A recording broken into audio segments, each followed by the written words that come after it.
Hello friends, welcome और welcome back to my channel. So इस video में मैं आपको बताने वाली हूँ कि आपको अपने लॉ के आंसर को कैसे प्रेजेंट करना होता है। साथ में मैं आपको बताऊंगी कि बहुत सारे स्टूडेंट्स सोचते हैं कि हमको पूरा ही कंटेंट आईसीआई का रट्टा मार लेना होता है एंड देन उसको जाके पेपर में उल्टी करनी है, तो वैसा भी कुछ नहीं होता है।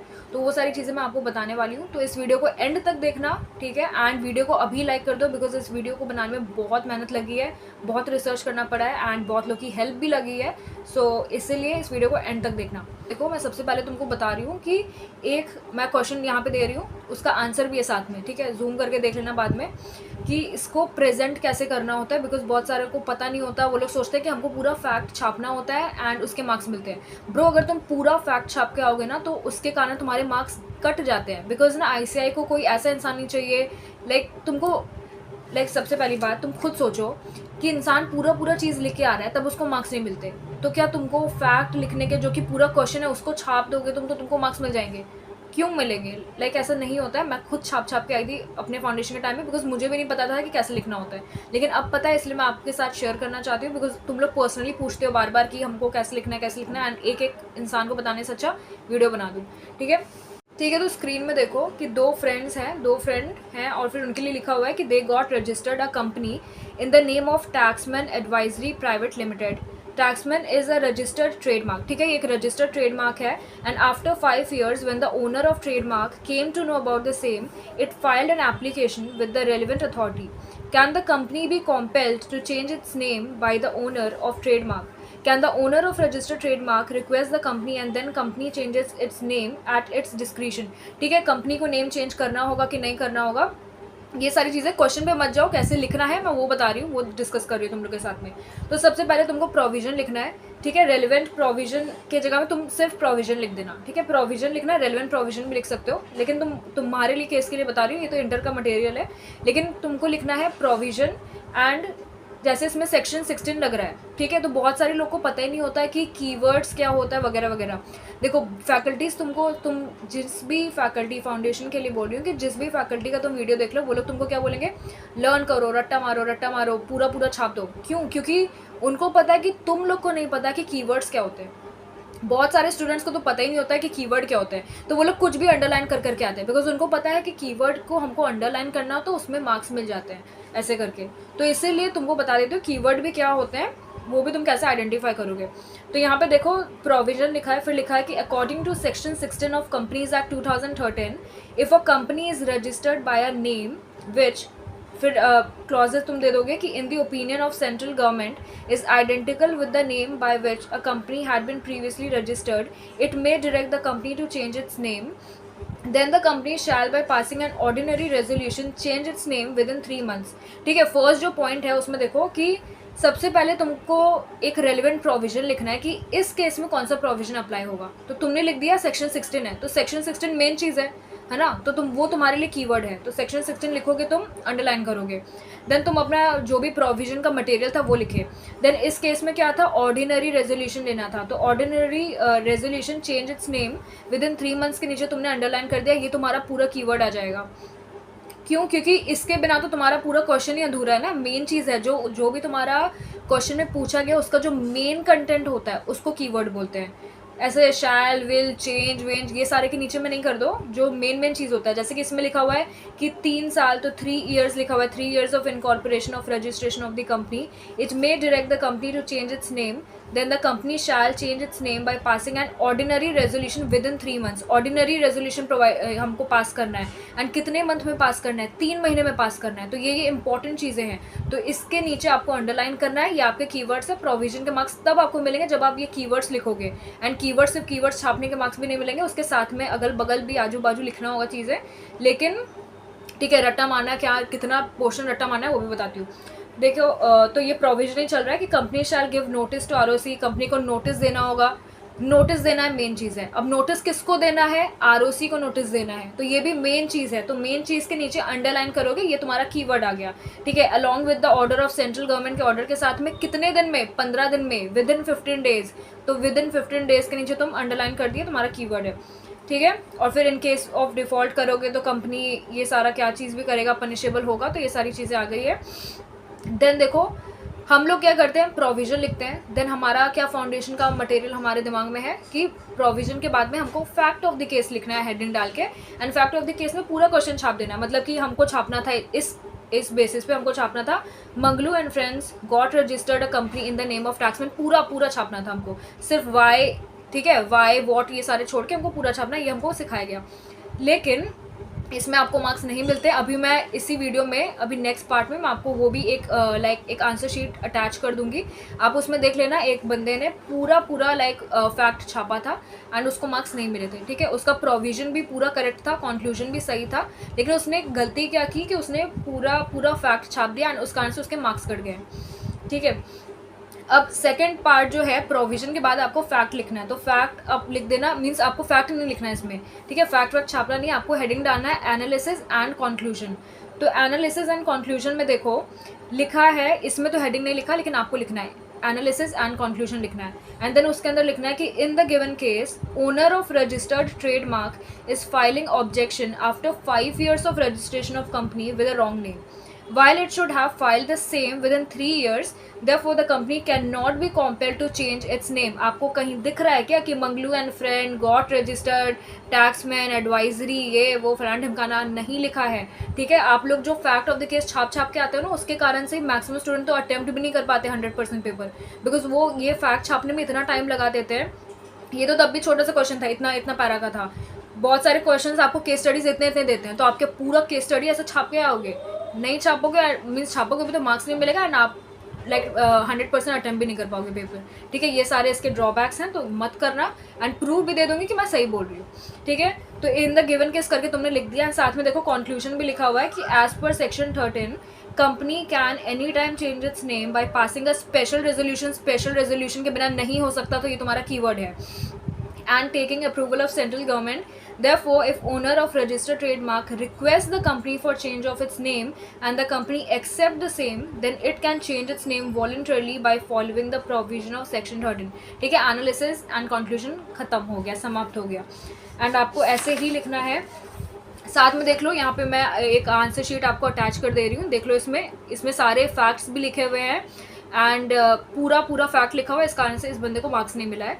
एंड दूसरा आंसर शीट अब यहाँ पे देखो कि इसमें फैक्ट आपको लिखा था, लेकिन फैक्ट कैसे लिखना है, प्रोविजन को आपको समराइज वे में लिखना है, एंड प्रोविजन को भी समराइज वे में कौन था, फलाना ढमकाना इंसान था, ये था XYZ, जो भी पार्टनर थे, ये थे वो थे, फ्रेंड्स थे, आपको नाम वाम कुछ ऐसे नहीं लिखना है। मेन जो चीज़ था, ठीक है, कि उसने जिसमें लिखा हुआ है कि owner of registered trademark is filing objection after 5 years, कितने साल के बाद इसने ऑब्जेक्शन को फाइल किया है, जो मेन चीज़ थी, जैसे कि क्वेश्चन में लिखा था कि after 5 years when the owner of trademark came to know about the same. तो इसमें से जो मेन चीज़ है आपको सिर्फ वो निकालनी है क्वेश्चन में से, उसको लिखना है, एंड देन कंक्लूजन आपको उसमें ऐड कर देना है। बिकॉज देखो ICAI को ऐसा कोई रट्टू तो होता है या फिर ऐसा नहीं चाहिए, क्या मतलब क्या इसका, मेरे को तो बेस ही समझ नहीं आ रहा है कि तुम कैसे सोच सकते हो कि पूरा क्वेश्चन छापने के तुमको मार्क्स मिल जाएंगे। तो ऐसे मार्क्स नहीं मिलता है, आपको समराइज वे में करके इसको प्रेजेंट करना पड़ता है आंसर को, ठीक है। आपने ये कर दिया, देन अभी इतना AI का ज़माना चल रहा है, तुम अभी ChatGPT में भी जाके सर्च करोगे ना कि एक लॉ के आंसर को कैसे प्रेजेंट करना होता है, तो ये जो हम लोग को अभी सिखाया गया ना, हम लोग को आज तक जो सिखाया गया फाउंडेशन में कि तुमको पहले ये लिखना है, प्रोविजन लिखना है, फिर फैक्ट ऑफ द केस पूरा छाप देना है क्वेश्चन वाला, तो वैसा कुछ भी आपको AI में नहीं मिलेगा, आपको ChatGPT में नहीं मिलेगा वैसा, ठीक है। जैसा उसका भी यहाँ पे देखो मैं अटैच कर दे रही हूँ कि आपको प्रोविजन लिखना होता है, एनालिसिस लिखना होता है, वो भी बहुत ही क्रिस्प मैनर में लिखना होता है, ये नहीं कि क्वेश्चन के सारी चीज़ें छापनी है।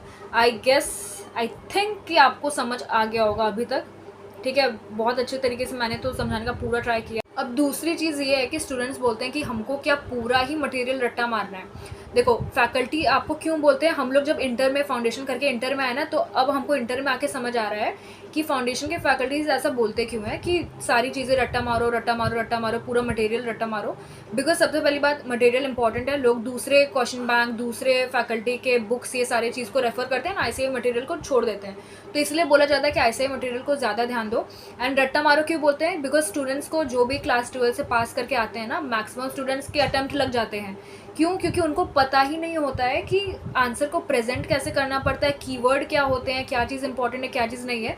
तो अगर बंदा क्वेश्चन पढ़ेगा और सोचेगा कि अच्छा मेरे को तो कंसेप्ट आता है, और फिर वो ट्राई करेगा कि मैं अपने लैंग्वेज में लिख दूँ, तो वो तो लॉ के जो कीवर्ड्स है वो तो उसको लिखेगा ही नहीं ना, वो तो उसी को स्किप कर देगा। इसलिए फैकल्टी बोलते हैं कि तुम सारी चीज़ रट्टा मार लो, बिकॉज अगर वो तुम लोग को लाइक कीवर्ड एक एक करके नहीं बता सकते, तो वो यही बोलते हैं कि सारी चीज़ों को रट्टा मारो।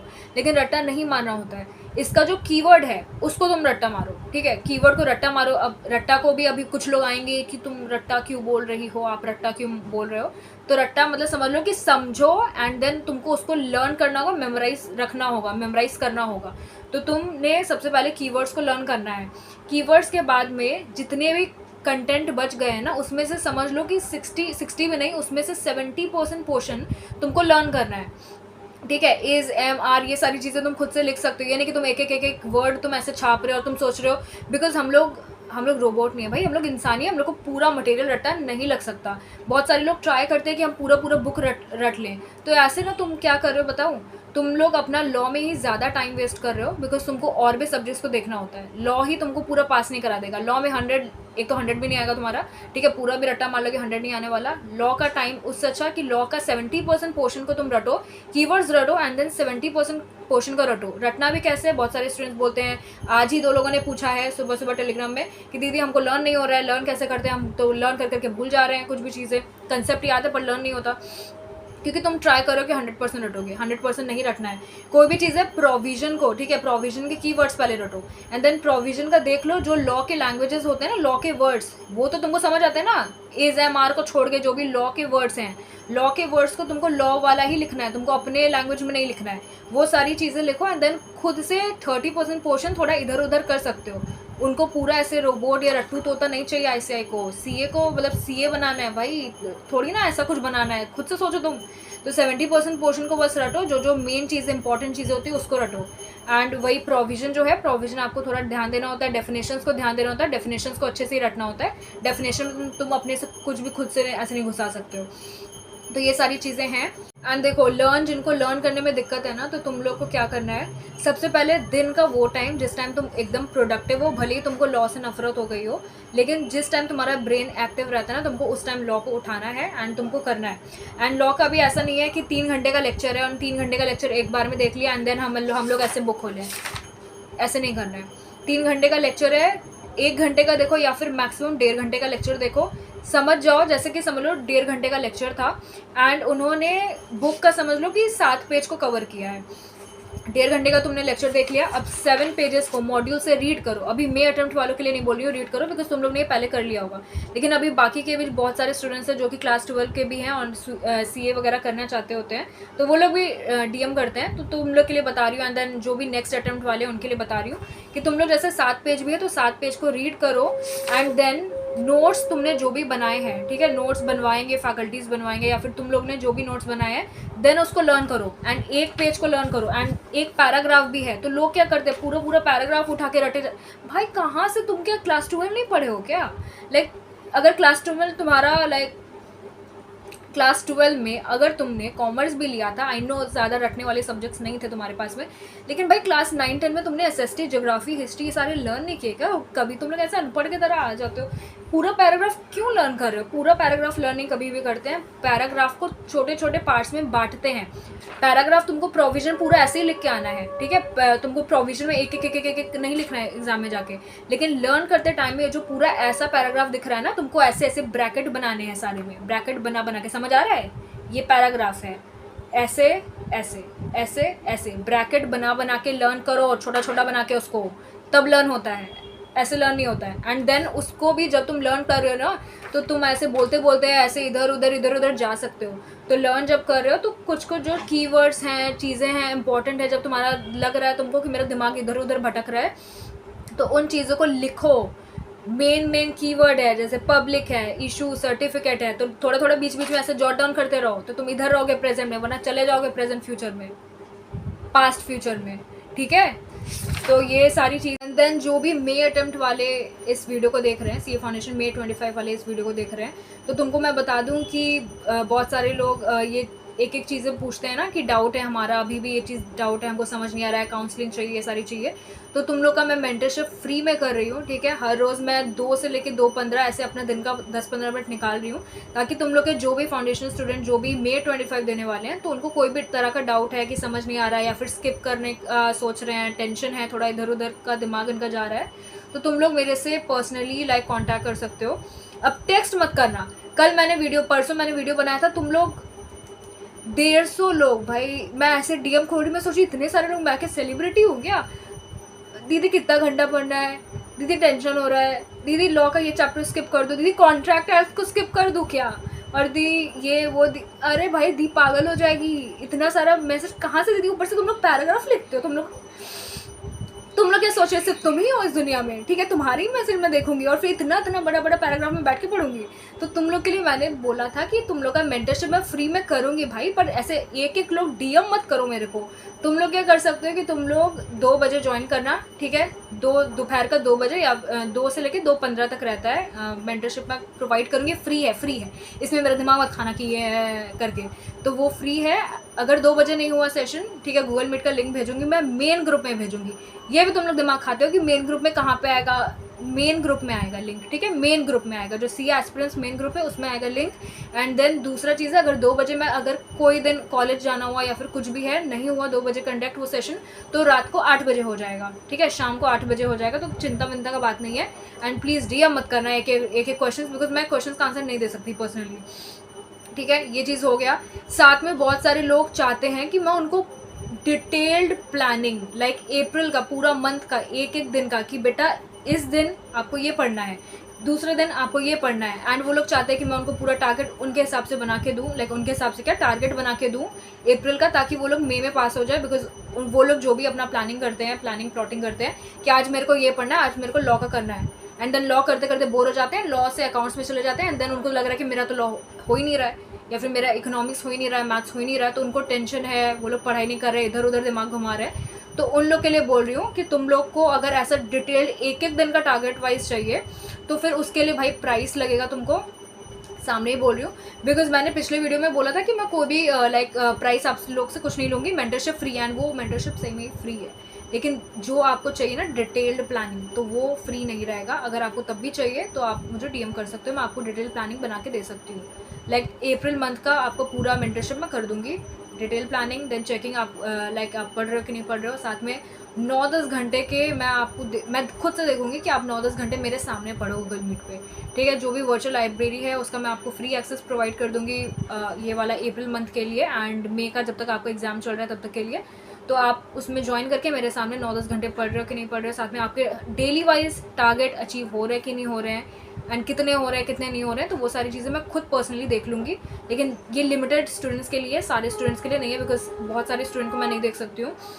लेकिन जो फ्री मेंटरशिप है आप वो ज्वाइन कर सकते हो, अगर आपको ऐसा दिक्कत है कि नहीं। और मैं लूटने नहीं वाली भाई, ऐसा नहीं कि तुम सोचोगे हाय रब्बा ऐसा पैसा वैसा नहीं है, बिकॉज इसमें बहुत मेहनत लगते हैं, एंड मेरा खुद का पढ़ाई है, अगर मैं आपको देख रही हूँ तो वो चीज़ फ्री में नहीं हो सकती है, ठीक है? बाकी जो फ्री वाली मेंटरशिप है, कोई छोटा मोटा डाउट है, ये है वो है, हल्का फुल्का डाउट, तो वो तुम मेरे से आके पूछ सकते हो, ठीक है? काउंसलिंग सेशन जो भी रहता है 2 से 2:15 तक का मेंटरशिप सेशन, तो उसमें आप पूछ सकते हो, ठीक है? सारी चीज़ें हाँ मैंने बता दी है। चलो बाय बाय।